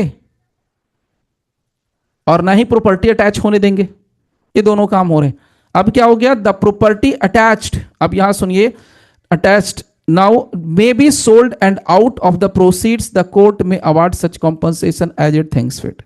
अब इन्होंने बड़ी इंटरेस्टिंग बात कही कि अगर रखी हुई, मतलब जो प्रॉपर्टी है वो अगर अटैच की जाती है उस दौरान, तो वो प्रॉपर्टी अब 1 साल तक अगर अटैच करके रख ली गई कभी किसी सिचुएशन में, तो उसको क्या किया जाएगा? सोल्ड आउट कर दिया जाएगा, और बेचने के बाद जो पैसा बच जाएगा, या पैसा, जो पैसा आएगा, उसी से कोर्ट कंपनसेशन अवार्ड कर देगी इंजर्ड पार्टी को। एंड शैल पे द बैलेंस, लास्ट में क्या लिखा है? एंड शैल पे द बैलेंस, और जो बच जाएगा इफ एनी, किसको? To the party entitled thereto, जो इंटाइटल्ड होगा उसको वापस दे दिया जाएगा। तो मतलब समझ रहे हैं, ब्रीच करोगे तो 2 ही है प्रॉब्लम, सॉरी 2 ही है सॉल्यूशन, ये आपको या तो जेल जाना पड़ेगा या तो प्रॉपर्टी अटैच होगी। और अगर मान लो अटैच्ड प्रॉपर्टी रखी रह गई 1 साल तक, तो उसको बाद में उसको रख करके सोल्ड आउट कर देंगे, तो 1 साल बहुत लंबा समय होता है, बेच देंगे, और बेचने के बाद जो घाटा हुआ, जो इंजंक्शन नहीं पूरा किया गया था, उस इंजंक्शन को पूरा किया जाएगा, और उसके बाद जो पैसा अगर बच गया तो उसको क्या करेंगे? दे देंगे वापस उसी को रिटर्न। इस पर एक बड़ा इंटरेस्टिंग पॉइंट आता है, वो मैं आपको बताता हूं, और ये बड़ा इंपॉर्टेंट जजमेंट है और रीसेंट जजमेंट है, वो भी समझ लीजिए। 2019 का 2019 का एक जजमेंट है। केस का नाम है UC Sundarnath, UC Sundarnath versus ma'am valley, BALLYS balance bakery. इस केस में ऑनरेबल सुप्रीम कोर्ट ने टेम्पररी इंजंक्शन के पॉइंट पर एक बात ऑब्जर्वेशन में डाली कि एक पर्सन को हम गिल्टी डिक्लेयर कर सकते हैं, एक व्यक्ति को गिल्टी डिक्लेयर किया जा सकता है for the wilful disobedience of order 39 rule 2A। Disobedience के लिए नहीं, विलफुल डिसओबीडियंस के लिए करना है। देखिए, डिसओबीडियंस और विलफुल डिसओबीडियंस, अब आप बहुत लोग सोच रहे होंगे ये क्या चक्कर है। डिसओबीडियंस और विलफुल डिसओबीडियंस, इसमें बड़ा चक्कर है। यहां पर क्या लिखा है, इन्होंने डिसओबीडियंस लिखा है, यानी कानून की किताब में सिर्फ डिसओबीडियंस लिखा हुआ है। मान लीजिए कि टेम्पररी इंजंक्शन का मामला है, कोर्ट ने कहा होगा कि भाई रोक लगाओ, रोक नहीं लगाए। मान लीजिए कोर्ट ने कहा, ऐसा होता नहीं है नॉर्मली, लेकिन मान लेते हैं 0.1%, 1% कहा गया कि रोक लगाओ काम पर, लेकिन नहीं रोक लगाए। ये डिसओबीडियंस है, इसको बोलते हैं नहीं करना, डिसओबीडियंस। और एक होता है कि नहीं, हम तो काम लगा ही रखे हैं, काम चला ही रहे हैं, तो विलफुल डिसओबीडियंस। विलफुल डिसओबीडियंस और ओबीडियंस, डिसओबीडियंस का फर्क समझिए। जब कोई आदमी सब कुछ जानने के बाद, समझने के बाद, सुनने के बाद भी बोलते ना जिद करके बैठ गया और कहता है कि नहीं मैं तो काम करूंगा ही करूंगा, मैं तो कंस्ट्रक्शन करूंगा ही करूंगा, मैं तो काम बढ़ाऊंगा ही बढ़ाऊंगा, that is called wilful disobedience. मतलब मैं सब कुछ जानता हूं, मैं सब कुछ समझता हूं, फिर भी मैं ये काम कर रहा हूं, उसको कहेंगे विलफुल डिसओबीडियंस। और डिसओबीडियंस इन जनरल किसी रीजन की वजह से ऐसा हो गया। मान लीजिए कि ऑर्डर का कम्युनिकेशन नहीं हुआ, या ऑर्डर का कम्युनिकेशन हुआ तो लोगों तक पता नहीं चली बात। जैसे आपका एक कंस्ट्रक्शन साइट कंसीडर कर लेते हैं, और कंस्ट्रक्शन की साइट पर मान लीजिए काम चल रहा है, और सपोज कीजिए कि ये काम हो रहा है बहुत दूर दराज के इलाके में, मान लीजिए अरुणाचल प्रदेश, मेघालय से, और उसका कोर्ट मान लीजिए कलकत्ता पड़ता है। वहाँ से ऑर्डर जाते जाते मान लें, एक सिचुएशन ले लें कि 2 दिन 3, अब थोड़ा तो बढ़ गया ईमेल, लेकिन सोचिए पहले क्या होता होगा। ऑर्डर को वहाँ तक जाते जाते 2 दिन 3 दिन 1 सप्ताह लगता होगा, तो क्या 1 दिन तक 1 सप्ताह तक लोग काम रोकते होंगे? नहीं रोकते होंगे। 1 सप्ताह तक वो काम करते ही रहते होंगे, करते ही रहते होंगे। तो अगर मान लीजिए इसको हम मुद्दा बना लें कि भाई आपने ऑर्डर किया, 1 सप्ताह तक काम चला या 1 महीना तक काम चला, तो भाई ये डिसओबीडियंस मान लेंगे। लेकिन अगर ऑर्डर मिलने के बाद, ऑर्डर की कॉपी सर्व होने के बाद, उसके बाद भी आपने काम कंटिन्यू किया, तो उसको हम कहते हैं विलफुल डिसओबीडियंस। तो इस केस में सुरेंद्र नाथ वाला जो 2019 का केस है, इसमें सुप्रीम कोर्ट ने कहा कि डिसओबीडियंस पर नहीं, अगर आपको पनिशमेंट देना है तो विलफुल डिसओबीडियंस के ग्राउंड पर आपको देना है। चलिए एक और इंटरेस्टिंग पॉइंट यहां पर बता रहा हूं। इन सब का जो एक बीच का जो पॉइंट है ना, वो मिसिंग है, वो मैं आपको शेयर करता हूं, उसके बाद ये कंप्लीट हो जाएगा। अब इसमें से एक बड़ा इंटरेस्टिंग पॉइंट आता है ये कि क्या कभी भी अगर मुझे इंजंक्शन चाहिए, temporary injunction as per under order 39, तो क्या इसके लिए दोनों पार्टीज का कोर्ट में उपस्थित रहना जरूरी है? Is it necessary, is it compulsory for both the parties to be appear before the court? उसमें कैसे होता है? मान लीजिए मैं एक पार्टी हूं, मैं जाता हूं बिल्डर के खिलाफ, और बिल्डर के खिलाफ जाके एप्लीकेशन लगाता हूं टेम्पररी इंजंक्शन की, जनाब बिल्डर को बोलो काम रोकने के लिए। तो क्या मैं कह दूंगा जज साहब रोक देंगे? जज साहब कहेंगे क्यों रोक दें आपकी बात में, ऐसा क्या है? ऐसा करता हूं मैं, अभी रोकूंगा नहीं, मैं अपोजिट पार्टी को जो है, डिफेंडेंट जो है, जिसके खिलाफ आप मामला ला रहे हो, उसको मैं नोटिस भेजता हूं, सम्मन भेजता हूं। अब उसको सम्मन भेजा जाएगा, तो सम्मन भेजने का मतलब मेरा टाइम खराब, उसको सम्मन भेजा जाएगा। अब सम्मन मिलेगा, नोटिस मिलेगा, नहीं मिलेगा, दैट दिस पॉइंट। तो सम्मन मिलेगा, नहीं मिलेगा, सम्मन मान लो मिलेगा, फिर उसके बाद सुनवाई होगी, तब जाकर के कोर्ट में जज साहब कहेंगे हाँ तुम्हारा टेम्पररी इंजंक्शन अलाउ करता हूं, चाहे डिसमिस करता हूं। ये एक बात हो गई। और दूसरी बात होती है कि नहीं, सिर्फ प्लेंटिफ गया या पार्टी गई और उसकी बात सुनी गई, सारा चीज देखा गया, समझा गया, और दूसरी पार्टी को बिना कोई नोटिस दिए हुए कोर्ट ने क्या कर दिया, बोले जाओ टेम्पररी इंजंक्शन ग्रांटेड।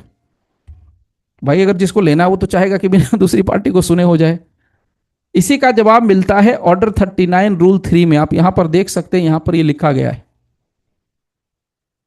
अभी तक मैंने आपको क्या क्या बता दिया, ग्राउंड्स बता दिया ऑर्डर 39 रूल 1 से रूल 2 से। आपको मैंने ये भी बता दिया कि टेम्पररी इंजंक्शन ग्रांट करने के लिए क्या क्या सिद्धांत लगते हैं, कौन कौन सी बातों को कोर्ट को कंसीडर करना पड़ता है, तो 3 बातें बता भी दी। उसमें मैंने आपसे यह भी कहा कि कोर्ट 151 सीपीसी के तहत भी टेम्पररी इंजंक्शन ग्रांट कर सकता है। इसके बाद मैंने यह भी आपको बता दिया कि अगर डिसोबीडियंस किया जाता है तो उसका क्या रिजल्ट होगा, क्या कॉन्सिक्वेंस होगा, वो भी मैंने बता दिया। तो वो कहा था ऑर्डर 39 रूल 2 में था उसका डिसोबीडियंस का परिणाम रिजल्ट, या तो 3 महीने तक के लिए जेल रहेगा या तो प्रॉपर्टी अटैच हो जाएगी। अब उसके बाद हम लोग एक पॉइंट डिस्कस कर रहे हैं, इसमें कहा गया बिफोर ग्रांटिंग इंजंक्शन, ध्यान से सुनना, बिफोर ग्रांटिंग इंजंक्शन, यानी इंजंक्शन ग्रांट करने के पहले, before granting injunction, court to direct notice to opposite party. Court क्या करेगा, डायरेक्ट करेगा नोटिस टू अपोजिट पार्टी। तो क्या कोर्ट जो है, वही बात जो मैंने कहा कि नोटिस देना पड़ेगा क्या नहीं देना पड़ेगा। देखिए यहां साफ सुथरा लाइन लिखा हुआ है, order 39 rule 3 simply says A notice should be issued. देखिए क्या लिखा है, the court shell in all cases except where it appears that the object of granting the injunction would be defeated by the delay before granting, यहां से पकड़ लीजिए, before granting an injunction direct notice of the application for the same to be given to the opposite party।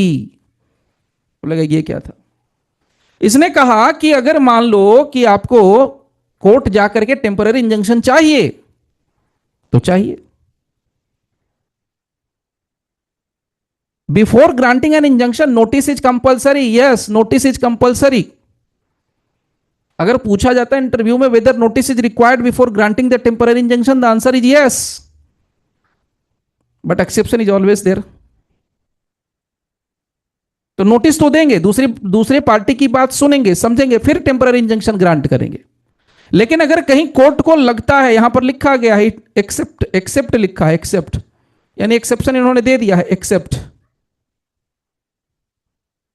बोलते हैं where it appears, तो जज साहब को लगना चाहिए, यानी जज साहब को कैसे लगेगा भाई, वकील साहब बताएंगे।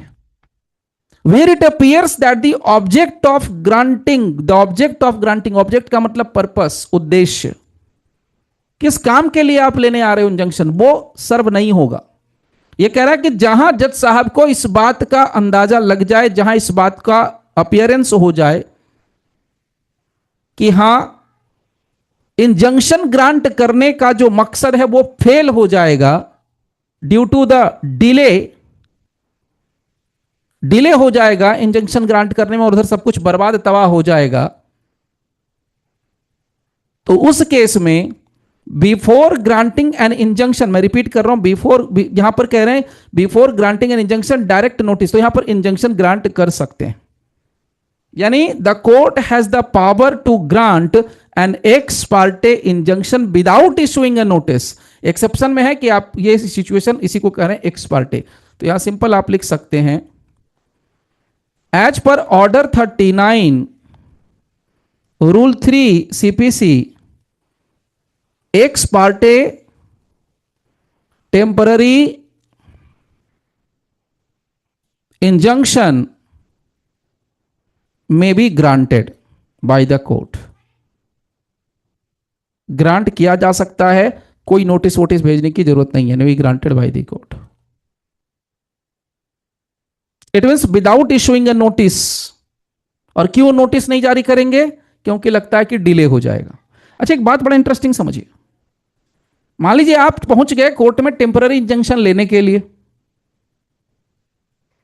और आप सोचिए कितना खराब वो सिचुएशन होगा, वो कितना खराब दिन होगा, लगता होगा कि यार चुल्लू भर पानी में डूब मरे।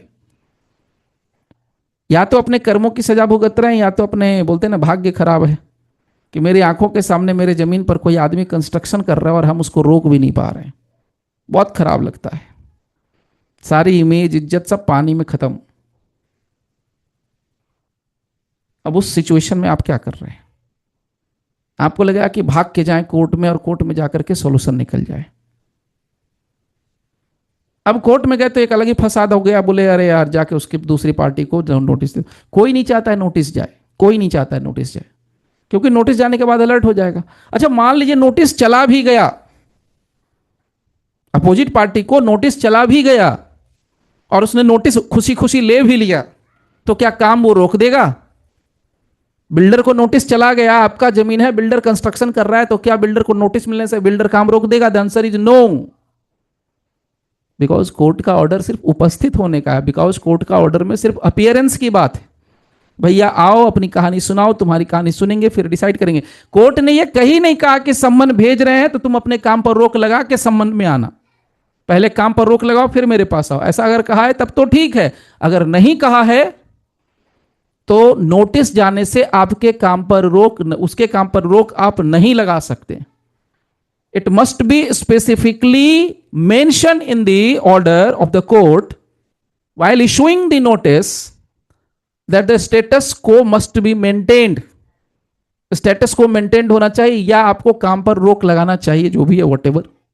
अगर ऑर्डर है तब तो ठीक है, नहीं है तो फिर वो काम करेगा, उसको कोई रोक नहीं सकता है, और ये तब तक करता रहेगा। तो इसीलिए क्या हो रहा कि भाई नोटिस भेजने से क्या होगा, डिले होगा, तो जब डिले होगा तब तक ये तो काम निपटा देगा, और जब काम निपटा देगा तो सामने वाला आदमी तो बर्बाद हो जाएगा। तो जब बर्बादी हो जाएगा तो तुम इंजंक्शन दे करके करोगे क्या? क्या उखाड़ लोगे उसका, और क्या भला कर दोगे उसका इंजंक्शन दे करके? That is the point. इसीलिए इसको यहां पर छूट दे दी गई है एक्स पार्टे की, कि जज साहब कुछ खास कंडीशन में एक्स पार्टे ग्रांट कर सकते हैं। अब जज साहब के दिमाग में डालने का काम हम लोग का होता है, बहुत बार सिंपल वे में, बहुत बार टेबल के अंडर से चीज़ें समझ में आती है जज साहब को। अब इसमें एक बात बता दूं कि अब आप कहेंगे सर एक्स पार्टे इंजंक्शन में तो ये पूरी धांधली चलेगी। सर चलती तो है, सर चलने का ऐसे चांसेस भी है, लेकिन x Partey interim injunction grant, यहां पर मैं पहले बता दे रहा हूं, एक्स पार्टे इंटरिम लिखा है क्योंकि तत्काल रोक लगाना है ना, तब इसलिए लिख रहा हूं मैं इंजंक्शन। अगर आपको तत्काल काम पर रोक लगवाना है और वो भी एक्स पार्टे लगवाना है, तब उसके लिए जो केस मैंने बताया था वो आप नोट कर सकते हैं, मॉर्गन स्टैनले, मॉर्गन GAN होगा, sorry, Morgan Stanley mutual fund versus Karthik Das 1994। देखिए क्लाइंट भी सीधे नहीं होते, मैं आपको बताऊंगा।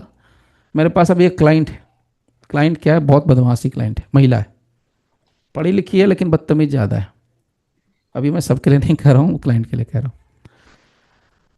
आप ऐसे जगह पे रहते हैं जहाँ मात्र 14 फीट का रोड है, 14 फीट या 12 फीट का रोड है, और उस पर आप, जो कानून कहता है कि भाई आप 1 फ्लोर और 2 फ्लोर यानी टोटल 2 फ्लोर से अलाउड है घर बनाना। अब जो महिला मेरी क्लाइंट है उसकी बहन उसी मोहल्ले में उसी जगह पर रहती है, और उसके जगह सिर्फ 12 फीट का रोड है, और उसने G+6 खड़ा कर दिया है, और सब में बढ़िया से गर्ल्स हॉस्टल खोल के चला रही है, पैसा कमा रही है। मतलब ये धंधा है, गर्ल्स हॉस्टल, बॉयज हॉस्टल, बहुत बढ़िया बिजनेस है। 8,000 10,000 रुपये महीना लेते हैं, सब कुछ देंगे, कपड़ा धोने के लिए वॉशिंग मशीन, वाईफाई, खाना 4 टाइम का, एवरीथिंग अवेलेबल है। आइए, now this is the situation. अब इसको इस बात का बड़ा मिर्ची लगता है महिला को कि यार ये मेरी बहन है, उसकी सगी बहन है, और बहन बहन की दुश्मन है। इसलिए मैं कहता हूँ ये सब रक्षाबंधन, जो थोड़ी कड़वी बातें होती है मेरी, लेकिन सच बता रहा हूँ, ये आप भी समझते होंगे। भाई बहन पहले रक्षाबंधन मनाते, बाद में कोर्ट में आके पटका पटकी करते हैं और गोली तक मार देते हैं। अब यहाँ पर इस बहन को बड़ा झगड़, वो बोलते हैं ना, तकलीफ पहुंची कि भाई मेरी बहन 12 फीट वाले रोड में है और G+6 खड़ा कर सकती है, और मैं 2 ही फ्लोर क्यों खड़ा करूंगी? अभी अपनी इलीगल तरीके से, गलत तरीके से इसने क्या कर दिया, G+3 खड़ा कर दिया। अब जैसे G+3 खड़ा कर दिया तो इसकी जो बहन है, सगी बहन है, खुद की ब्लड रिलेशनशिप, कजन वजन नहीं, ब्लड रिलेशनशिप, उसने क्या कर दिया, जाके नगर निगम में कंप्लेंट कर दिया। और नगर निगम में इतनी रिश्वत चलती है, नगर निगम तो इंडिया का कोई भी नगर निगम आप उठा लो, ये चाहे पुणे महानगर पालिका हो, चाहे बॉम्बे नगर पालिका हो, चाहे वो कोई भी स्टेट का हो। लोग कहते हैं कि मुंबई का बहुत साफ सुथरा है, लेकिन आप लोग सबको पता है ना, वो जंगली दास महाराज रोड, JM रोड की कहानी, तो वही कहानी चल रही है सब जगह, पूरे इंडिया में। सब जगह का नगर निगम करप्ट है, भयंकर करप्ट है। करप्शन का इतना बोलबाला जो कमिश्नर है वहां का, उसने भी ऑर्डर इसके अगेंस्ट में कर दिया इस महिला के। और ये शायद 25 या 24 जनवरी का ऑर्डर, ऐसे कुछ डेट है, जनवरी मंथ का ऑर्डर है इसी साल का 2025 का। इसमें इतना खराब ऑर्डर कर दिया इसके लिए कमिश्नर ने, लिख दिया कि जो हिस्सा नियम के अनुसार नहीं बना हुआ है उस हिस्से को तोड़ करके गिरा दिया जाए, हटा दिया जाए, और उसका खर्चा भी उन्हीं से वसूला जाए। अब इसको जोर का झटका बहुत जोर से लगा महिला को। अब क्या हो गया कि जो अपोजिट पार्टी है, यानी जो उसकी बहन है, उसने जाकर के पुलिस वाले को कुछ खर्चा पानी दिया। देखिए पुलिस का मतलब आजकल करप्ट है, रोज होता। अभी आज भी एक न्यूज आई, यूपी में 1 लाख रुपया झूठे रेप के मामले में फंसा के रखा था किसी आदमी को, उसमें 2 लाख या 1 लाख रुपया लेते हुए पुलिस वाला एकदम रंगे हाथ ऑन कैमरा पकड़ाया है। एसीबी एंटी करप्शन ब्यूरो की टीम ने उसको रंगे हाथ पकड़ लिया है, सब दरोगा ही निकल गई। तो ये इंडिया के हर एक स्टेट में ऑलमोस्ट है, कहीं न्यूज आती है कहीं न्यूज नहीं आती, बस फर्क इतना ही है, न्यूज तो हर जगह है। और अगर कायदे से किसी भी पुलिस वाले का अगर चेक किया जाए ना प्रॉपर्टी, तो सब के सब नप जाएंगे, ये बात तो फैक्ट है। खैर, तो अब पुलिस वाले को कुछ खर्चा पानी दे दिया, पुलिस वाला पहुंच गया, और ये महिला अपने जिद में यहाँ काम चलाई जा रही थी, काम चलाई जा रही है। मतलब वो खुद गलत कर रही है और गलत कर चुकी है, और हम लोगों को फोन करके कह रही है, हम लोगों से एडवाइस ले रही है, या आपसे भी हो सकता है एडवाइस ले सकते हैं ऐसे क्लाइंट। वो कहेंगे सर ये बताओ कि मेरा काम कैसे हो, पुलिस वाले को मैनेज करो, मैं अपना घर बना लूंगी। दुनिया का इलीगल कंस्ट्रक्शन है, मेरा इलीगल कंस्ट्रक्शन है, तो क्या हो गया? बात वही है। मतलब दुनिया का बेटा चोर चोरी करे तो ठीक है, मेरा बेटा भी चोर चोरी कर रहा है तो गलत क्या है? तो उसका रिजल्ट भी तो भुगतना पड़ता है। सर आजकल तो लुटेरी हसीनाएं हो रखी औरतें। हाँ वही चीज़ है। तो यही सीन बन रहा है। अब बताइए उसमें क्या कर सकते हैं ऐसे लोगों को? तो इसलिए मैंने कहा कि ऐसा नहीं है कि यहाँ पर आपको इंटरिम इंजंक्शन नहीं मिल रहा है। यहाँ पर जो मैंने केस नाम लिया ना, Morgan Stanley mutual fund versus Karthik Das, ये केस अपने आप में इसीलिए लैंडमार्क जजमेंट है क्योंकि इसमें तत्काल अगर बिना नोटिस के, मैं फिर से हिंदी सिंपल लैंग्वेज बता रहा हूँ, बिना नोटिस के एकदम तुरंत इंटरिम इंजंक्शन चाहिए तो किस कंडीशन में मिलेगा, इसका गाइडलाइंस सुप्रीम कोर्ट ने इसी केस में दिया है। ठीक है, तो ये पार्ट मैं आप लोग को नेक्स्ट डिस्कस करूंगा। ये छोटा नहीं है, बड़ा है, बस इतना जान लीजिए कि है, इसमें डिटेल से इसके बातें हैं, तो मैं आपको नेक्स्ट सेशन में बताऊंगा। चलिए इसको फिलहाल यहाँ पर जल्दी से करते हैं स्टॉप।